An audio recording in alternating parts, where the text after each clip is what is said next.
নমস্কার। দীর্ঘদিন পরে আবার একটি ভিডিও নিয়ে আপনাদের সামনে। এসএসসি স্ক্যাম নিয়ে যা কিছু ঘটছে তারপর আর চুপ করে থাকা গেল না, এবং সেই কারণেই এই ভিডিও করা এবং এই ভিডিও নিয়ে আপনাদের সামনে আসা। এসএসসি পরীক্ষার মাধ্যমে 2016 সালে যে নিয়োগ হয়েছে, সেটা যে কোনো নিয়োগ হয়নি আদতে, সেটা যে একটা অর্গানাইজড ক্রাইম, সেটা এতক্ষণে প্রত্যেকেই বুঝতে পেরে গেছেন। হয়তো প্রত্যেকেই বুঝতে পেরে গেছেন। যারা বুঝতে পারেননি এখনো, তাদের অনেকে হয়তো বুঝতে চাইছেন না, বা বুঝতে তাদের কষ্ট হচ্ছে, বুঝতে পারলেও মন মানতে চাইছে না, বিশ্বাস করতে কষ্ট হচ্ছে। অনেকেরই স্বার্থ যেহেতু জড়িয়ে আছে এই পরীক্ষার সঙ্গে এবং এই নিয়োগ প্রক্রিয়ার সঙ্গে, ফলে অনেকেই হয়তো বুঝতে পারলেও মানতে পারছেন না যে এটা আসলে কোনো নিয়োগ হয়নি, এটা একটা অর্গানাইজড ক্রাইম, যার মাধ্যমে 25 লক্ষ ছাত্রছাত্রীর ভবিষ্যৎ নিয়ে ছিনিমিনি খেলা হয়েছে। শেষ পর্যন্ত দেখা গিয়েছে যে পশ্চিমবঙ্গ সরকার এমপ্যানেল করেছিল, আমি জানি না 30,000 জনকে এমপ্যানেল করেছিল নাকি কতজনকে এমপ্যানেল করেছিল। মোট কথা পশ্চিমবঙ্গ সরকার চাকরি দিয়েছিল 26,000 ক্যান্ডিডেটকে। দেখা যাচ্ছে যে সেই 26,000-এর মধ্যে 8,000-এর চাইতে কিছু বেশি ক্যান্ডিডেটস যারা একেবারেই অযোগ্য, প্রমাণিত হয়েছে। আমি তার ডিটেইলে যাচ্ছি না, সুপ্রিম কোর্টের রায়টা প্রত্যেকে চেষ্টা করবেন পড়তে। এক্সপ্লিসিটলি লেখা হয়েছে যে যাদেরকে অযোগ্য বলা হয়েছে তাদেরকে অযোগ্য ঠিক কেন বলা হচ্ছে, কোন ভিত্তিতে, খুব স্পষ্ট করে বলা হয়েছে। সুতরাং এইরকম স্পষ্ট অযোগ্য 8,000-এর কিছু বেশি, এবং বাকিদেরকে বলা হচ্ছে আনটেইন্টেড। যোগ্য বলা হচ্ছে না, কিন্তু বলা হচ্ছে আনটেইন্টেড। তারা আনটেইন্টেড, তারাও কোনো রকম অসৎ উপায়ে চাকরিটা পেয়েছেন কিনা সেটা প্রমাণিত হয়নি বলেই তাদেরকে আনটেইন্টেড বলা হচ্ছে, তারা দাগি নন আর কি। তো ধরে নেওয়া হচ্ছে যে 17,000 মতন ক্যান্ডিডেট এমন আছেন যারা নাকি আনটেইন্টেড, এবং যেহেতু চাকরি সকলেরই চলে গিয়েছে, আর যারা অসৎ উপায়, সরাসরি প্রমাণিত অসৎ উপায়ে যারা চাকরি পেয়েছেন, তাদেরকে একটা সাজাও দেওয়া হয়েছে, তাদেরকে মাইনেও ফেরাতে হবে, এরকম একটা অর্ডার সুপ্রিম কোর্ট দিয়েছে। কিন্তু যারা আনটেইন্টেড, যাদের গায়ে দাগ লেগে নেই, যারা দাগি কিনা সেটা প্রমাণিত হয়নি, তাদেরকে কিন্তু কোনো সাজা দেওয়া হয়নি, তাদের শুধু চাকরি নট হয়ে গিয়েছে, চাকরি নট। কারণ তাদের যে সিলেকশন পদ্ধতিটার মাধ্যমে চাকরি তারা পেয়েছিলেন, প্রমাণিত হয়ে গিয়েছে আদালতে যে সেটা কোনো সিলেকশন পদ্ধতি ছিল না। সিলেকশন পদ্ধতিটাই এত আগাগোড়া গোলমেলে যে তার মধ্যে থেকে ভালো মন্দের বাছাই অসম্ভব। সেই কারণেই গোটা প্যানেল বাদ দেওয়া ছাড়া কোর্টের সামনে, আদালতের সামনে আর কোনো রাস্তা খোলা ছিল না। সেই কারণেই সমস্ত সকলেরই চাকরি গিয়েছে। অতঃপর শুরু হয়েছে কিন্তু মুখ্যমন্ত্রী কিন্তু এই যে যারা নাকি তথাকথিত, যারা আনটেইন্টেড, যাদেরকে বলা হচ্ছে যোগ্য কিনা, তারা আদতেই যোগ্য কিনা সেটাও কিন্তু প্রমাণিত হয়নি। এটাও আমরা ভুললেও চলবে না আমাদের, কারণ পরীক্ষা দিয়েছিলেন 23 লক্ষ ছাত্র, 23 লক্ষ ক্যান্ডিডেট, যতদূর আমার মনে পড়ছে, আইদার 23 লক্ষ বা 23 লক্ষ ক্যান্ডিডেট পরীক্ষা দিয়েছিলেন। সেই 23 লক্ষর মধ্যে যে 17,000 জন চাকরি পেয়েছিলেন, তারাই সবচাইতে ভালো পরীক্ষা দিয়েছিলেন কিনা, 23 লক্ষর মধ্যে এই 17,000-ই কি 1 থেকে 17,000 র্যাঙ্ক হোল্ডার কিনা, মেরিট র্যাঙ্ক, সেটা কিন্তু জানাই যাচ্ছে না, সেটা জানবার কোনো উপায়ই নেই। কারণ এসএসসি সার্ভারে তাদের পরীক্ষা, তাদের উত্তরপত্রগুলোর কোনো ডেটাই রিটেন করা হয়নি। কিন্তু নাইসার কাছ থেকে, নাইসার পঙ্কজ বানসালের কাছ থেকে সিবিআই কিন্তু ওই সমস্ত মানে 23 লক্ষ ওএমআর শিট উদ্ধার করেছে। 3টে হার্ড ডিস্কে সেই ওএমআর শিটগুলো রয়েছে। অর্থাৎ ওই ওএমআর শিটগুলো যদি ইভ্যালুয়েশন হয় তাহলেও কিন্তু সেগুলো যেহেতু অরিজিনাল ওএমআর শিট নয়, সেগুলো যেহেতু স্ক্যান্ড কপি, ফলে সেই ওএমআর শিটের ইভ্যালুয়েশনে কিন্তু আর্টিফিশিয়াল ইন্টেলিজেন্স ব্যবহার করা যেতে পারে। নচেত ওটা ম্যানুয়ালি করা কিন্তু অসম্ভব। যদি আমরা সেই ওএমআর শিটগুলো ইভ্যালুয়েট করি এখন, তাহলেও কিন্তু বেরিয়ে আসবে যে কে যোগ্য ছিল আর কে অযোগ্য। যে 17,000 চাকরি পেয়েছিলেন তারাই আদতে প্রথম 17,000 যোগ্য কিনা, মানে মেরিট র্যাঙ্কেও তারা প্রথম 17,000 জন কিনা। 23 লক্ষের মধ্যে থেকে এরাই প্রথম 17,000, 1 2 3 4 5 6 করে 17,000 পর্যন্ত এরাই এই প্রথম 17,000 কিনা সেটাও কিন্তু জানার উপায় নেই এসএসসির তরফ থেকে। কিন্তু পঙ্কজ বানসাল নামক ব্যক্তির কাছ থেকে যে ওএমআর শিটগুলো উদ্ধার সিবিআই করেছে, যদি ধরে নেওয়া হয় যে ওই ওএমআর শিটগুলোই আদত পরীক্ষার্থীদের ওএমআর শিট, তাহলে সেই ওএমআর শিটের ইভ্যালুয়েশন যদি এখন করা হয় ম্যানুয়ালি, সেই যেহেতু ওএমআর শিটগুলো অরিজিনাল ওএমআর শিট নয়, তার স্ক্যান্ড কপি, সেই কারণে সেগুলোর মেকানিক্যাল মানে সেগুলোর মানে যন্ত্রের মাধ্যমে তার ইভ্যালুয়েশন এখন করা মুশকিল। কিন্তু মুশকিল হলেও অসম্ভব নয়। আর্টিফিশিয়াল ইন্টেলিজেন্স ইউজ করলে কিন্তু এখনো ওই ওএমআর শিটগুলোকেও কিন্তু সমস্ত 25 লক্ষ ওএমআর শিট যদি ইভ্যালুয়েট করা হয় তাহলেও কিন্তু বেরিয়ে যাবে যে ওই পরীক্ষায় আদত যোগ্য কারা ছিল। অর্থাৎ মেরিট র্যাঙ্কটা কিন্তু বের করতে পারা সম্ভব। এবার ধরা যাক এই সমস্ত কিছুই করা হলো না, এবং মুখ্যমন্ত্রী কিন্তু বলছেন তাদেরকে নেতাজি ইনডোর স্টেডিয়ামে ডেকে নিয়ে গিয়ে মুখ্যমন্ত্রী কিন্তু একটা কথা বলেছেন তাদেরকে, সেটা হচ্ছে আবার সুপ্রিম কোর্টে গিয়ে কাজ না হলেও যোগ্যদের চাকরি নিশ্চিত করার দায়িত্ব আমার।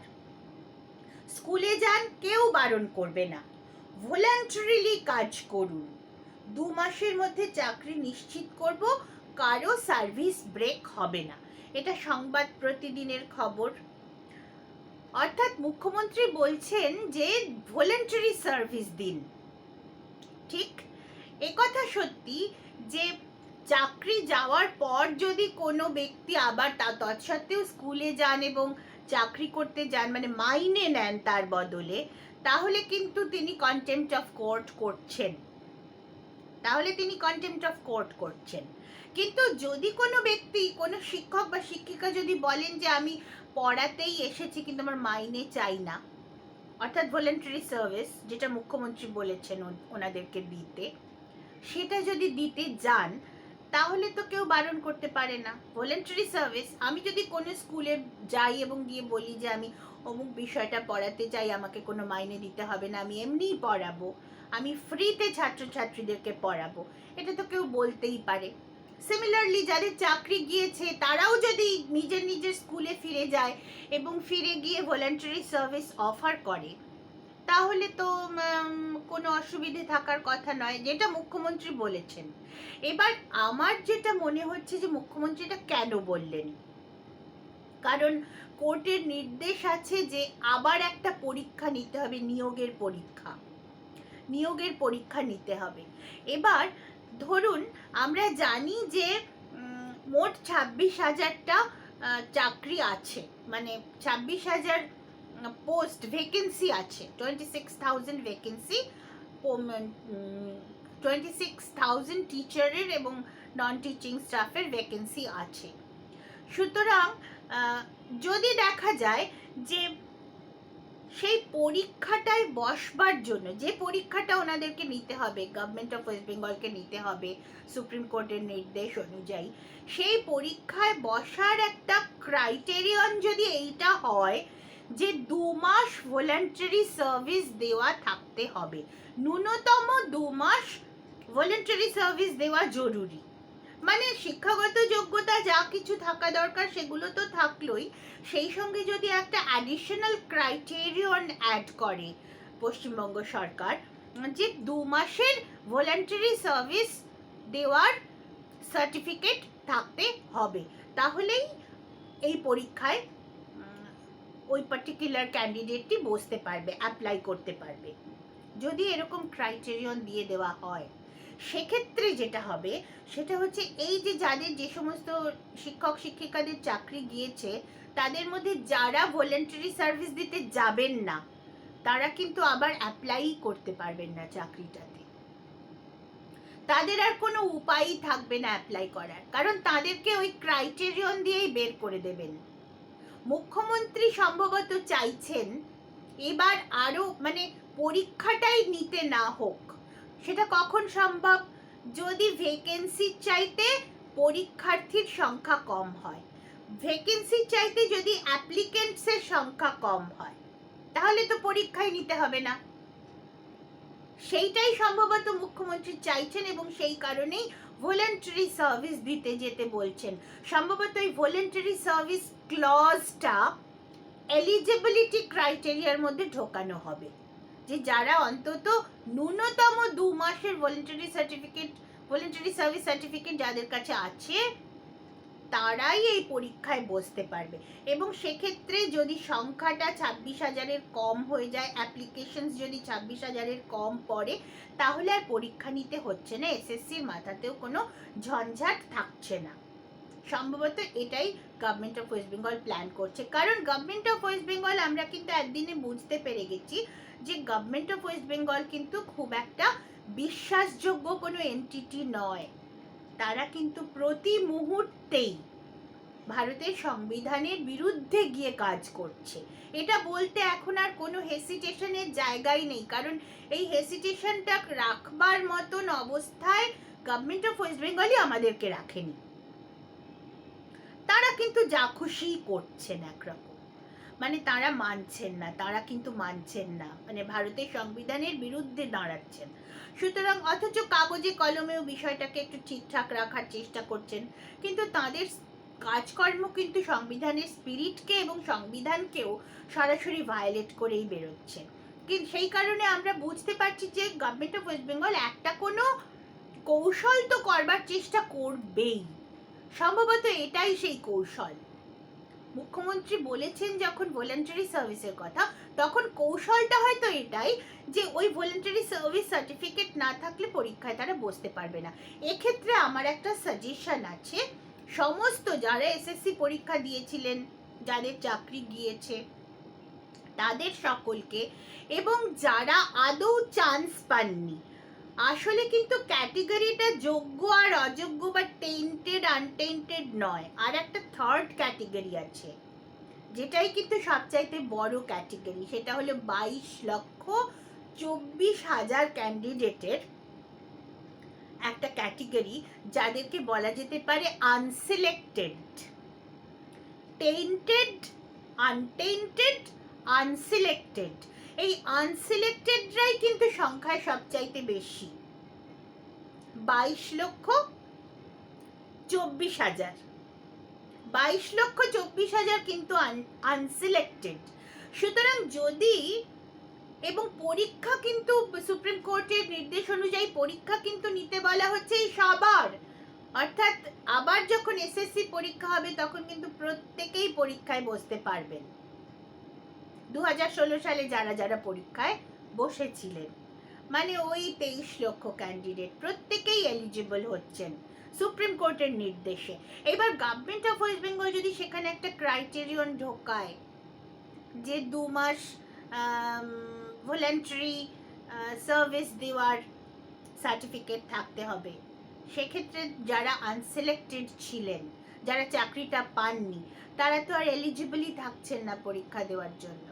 অথচ ভলান্টারি সার্ভিস দেওয়া থেকে তো কাউকে আটকানো যায় না।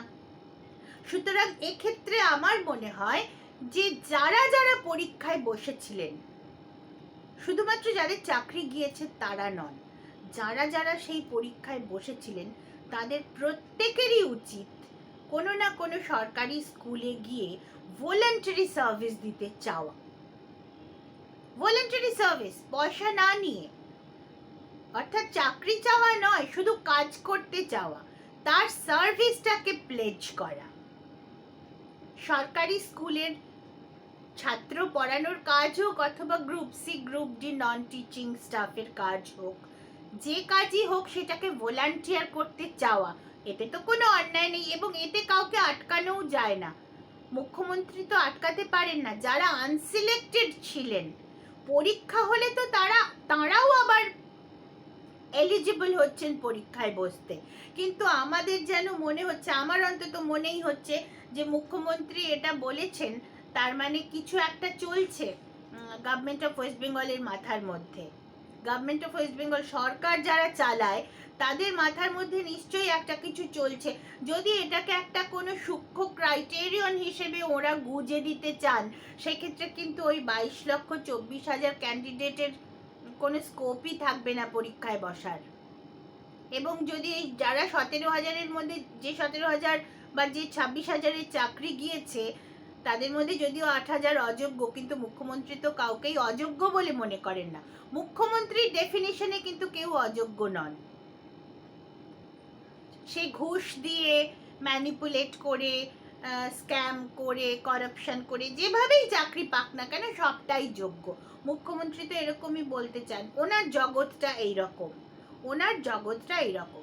ফলে উনি তো এবার উনি যদি দেখেন যে অ্যাপ্লিকেন্টের সংখ্যাই 26,000-এর চাইতে কম, তাহলে তার এসএসসিকে পরীক্ষা নেওয়ার ঝামেলাটার মধ্যে যেতে হবে না। সুতরাং আদতে আমাদের এখানে প্রয়োজনটা কি? আদতে প্রয়োজন কিন্তু ওই সমস্ত 23 লক্ষ ছাত্রছাত্রী যেন ভলান্টারি সার্ভিস দিতে যায়। 23 লক্ষ ক্যান্ডিডেট, ছাত্রছাত্রী বলা ভুল হলো, 23 লক্ষ ক্যান্ডিডেট যদি ভলান্টারি সার্ভিস দিতে চলে যায়, ভলান্টারি সার্ভিস প্লেজ করতে যদি যায়, তাহলে তো অন্যায় নেই কোনো কিছু। সেটাকে তো আমরা বলতে পারি না অন্যায়। ভলান্টারি সার্ভিস দেওয়ার, মাইনে না নিয়ে কাজ করবার অধিকার তো থাকার কথা প্রত্যেকের। সেখানে কি বলে মুখ্যমন্ত্রীর লোকেরা কি বলে ঠেকাবেন তাদেরকে? সেক্ষেত্রে এক একটা স্কুলে 200-300 ভলান্টারি সার্ভিস দেওয়ার লোক হাজির হয়ে যেতে পারে। কিন্তু মমতা ম্যাডাম এটা কি হয়তো ভাবছেন কিনা আমি জানি না, যদি সেই মার্টিন লুথার কিং এর মতন আন্দোলন যদি শুরু হয়। আমাদের রাজ্য সবসময় নেতিবাচক আন্দোলন দেখেছে, ভেঙে দাও, গুঁড়িয়ে দাও, মানছি না, মানবো না, করছি না, করব না, কিন্তু করছি, করবোর আন্দোলন। আমরা ছাত্র পড়াবো, বিনে পয়সায় ছাত্রদেরকে পড়াবো, পয়সা নেব না, এবং তার জন্য যদি 200-300 জন হাজিরা দিতে আরম্ভ করে এক একটা স্কুলে, তখন সেই আন্দোলনটা হবে একটা ইতিবাচক আন্দোলন। এবং সম্ভবত স্বাধীনতার পর এই প্রথম, সেক্ষেত্রে যদি সেই আন্দোলন হয়, তাহলে স্বাধীনতার পর এই প্রথম হবে সেই ইতিবাচক আন্দোলন, যেখানে করছি, করবোর আন্দোলন, করছি না, করবো না আন্দোলন নয়। ঠিক আছে, মুখ্যমন্ত্রী যখন বলছেন ভলান্টারি সার্ভিস দিতে, আমরা ভলান্টারি সার্ভিসই দেব, মানছি না, মানবো না নয়, মানছি, মানবো, ভলান্টারি সার্ভিস দেব। কিন্তু সেই ভলান্টারি সার্ভিস দেওয়ার অধিকার সেক্ষেত্রে ওই সমস্ত 23 লক্ষ ক্যান্ডিডেটের কিন্তু আছে। শুধুমাত্র যাদের চাকরি গিয়েছে তাদের কেন থাকবে? কারণ পরীক্ষাটা তো সুপ্রিম কোর্টের নির্দেশে, পরীক্ষা তো সকলেরই হবে, পরীক্ষায় এলিজিবিলিটি তো সকলের থাকছে। তাহলে ভলান্টারি সার্ভিস যদি বাই চান্স সেটাকে যদি একটা ক্রাইটেরিয়ন করে দেওয়া হয় চালাকির মাধ্যমে, কারণ ওয়েস্ট বেঙ্গল গভর্নমেন্ট যে চালাকির আশ্রয় নিচ্ছে সেটা কিন্তু তাদের অ্যান্টিসিডেন্টস থেকে আমরা দেখতে পাচ্ছি। ওয়েস্ট বেঙ্গল গভর্নমেন্টের কার্যকলাপ থেকে সেটা প্রমাণিত যে তারা কিন্তু চালাকির মাধ্যমেই সমস্ত কাজ করবার চেষ্টা করছে, তারা চালাকি অবলম্বন করছে। তাহলে এটা যে একটা চালাকি হবে না তার তো কোনো গ্যারান্টি নেই। তাহলে সেই চালাকির উপর দিয়ে একটা চালাকি করার চেষ্টা তো করতেই হবে মানুষকে, কারণ গণতন্ত্র তো মানুষের গণতন্ত্র। কোনো সরকারের গণতন্ত্র নয়, কোনো রাজনৈতিক দলের গণতন্ত্র নয়। গণতন্ত্র আমাদের, গণতন্ত্র মানুষের। সুতরাং সেই সূত্রে মানুষের তরফ থেকে যে চেষ্টাটা করবার কথা, সেই চেষ্টা করা থেকে তো মানুষকে আটকানোর ক্ষমতা মুখ্যমন্ত্রীর নেই। আমার মনে হয় যারা ভলেন্টারি সার্ভিস দিতে চাইবেন তারা ভলেন্টারি সার্ভিস দিন, এবং সমস্ত যারা পরীক্ষা দিয়েছিলেন সে বছর প্রত্যেকেই ভলেন্টারি সার্ভিস দেওয়ার চেষ্টা করুন। কারণ যদি এমন হয় যে মুখ্যমন্ত্রী পরীক্ষা নেওয়ার যোগ্যতার মধ্যে, পরীক্ষার্থীদের যোগ্যতার মধ্যে ওই ভলেন্টারি সার্ভিস ক্লজটাকে জুড়ে দিতে পারেন, সেটা হলে যাতে কেউ পরীক্ষা দেওয়ার সুযোগ থেকে বাদ পড়ে না যায়।